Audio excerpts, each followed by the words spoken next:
I like this ball. Ah, you like it now. Just wait. It's wicked fast and damn near impossible to see.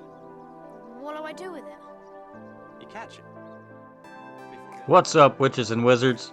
Hogwarts Legacy has been in the wings for a while now, and just like trying to catch the golden snitch, it's been hard to keep a grasp on all the new gameplay videos and updates that are spamming the algorithm right now.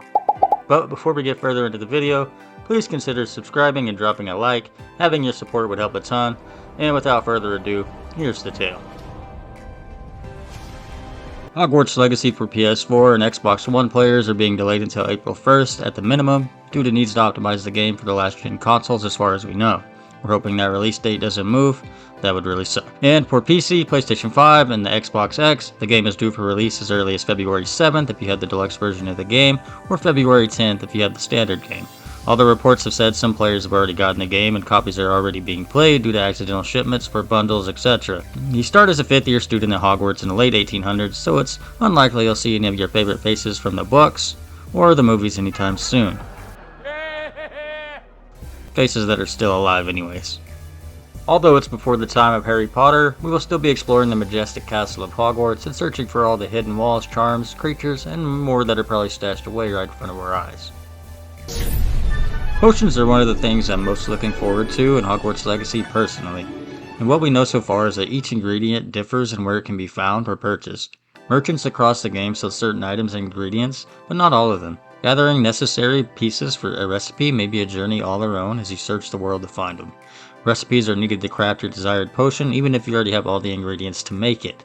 They're discovered by advancing your story, finishing side quests for your companions, but it never hurts to be a bookworm, so make sure you take time out to check notes, books, and scrolls as they could be holding a recipe for potions you never knew you needed. So far we know there's a luck potion for PlayStation exclusively, the healing potion, a focus potion that reduces your cooldowns on spells, and the Edoras potion that creates a rocky textured protection over your character to reduce the damage you take. It was foolish of you to come here tonight, Tom. The orders are on their way. By which time I shall be gone, and you shall be dead.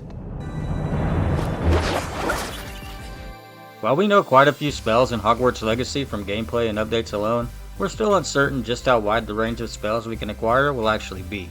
We see that there are the dark art spells such as the Torture Curse, Imperial Curse to control enemies that fight for you, and even the Killing Curse. Will every house and wizard be able to wield these spells without changing the main storyline?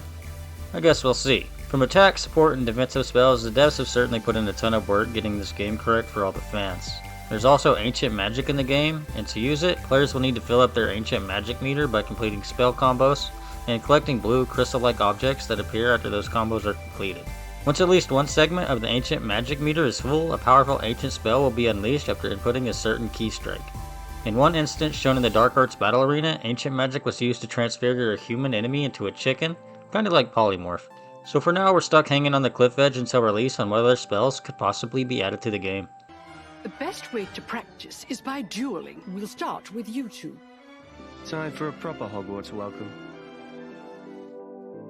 Combat in Hogwarts Legacy is a new approach compared to the previous games of its kind. There are no iron sights on this wand-waving combat. Instead, the devs have taken more of a target to line of sight approach, I'll call it. Aiming your character at the enemy you wish to attack is how you'll target them. Then using the buttons on your controller, you'll be able to cycle through multiple spells in quick succession. And nearly every ability we've seen can be used in combat, including this Petrify spell, Accio, and even Leviosa. It's Leviosa, not Leviosa. And even Depulso to throw items at enemies for massive damage. You also have a basic attack that you may chain together to create heavy-hitting combos on your opponents. They've done a great job attempting to stay true to the books that even the Killing Curse one-shots enemies, and honestly thank goodness for that because some of these Dark Arts Arena opponents have massive health bars. Potions are usable while moving, which is great, because other games like to leave you standing still while you're trying to drink a potion, and that leaves you vulnerable to enemy attacks. You can also use pets and items to increase your likelihood of defeating multiple enemies at once by stunning, cursing, or charming them. While stronger abilities do have a longer cooldown, as I mentioned earlier, you can bring the focus potions and other items to influence the tides of battle in your favor. And with that being said guys, please consider liking and subscribing. I'll be uploading new videos on gameplay, walkthroughs, and more to help you when you might be lost. And for now, that's the tale.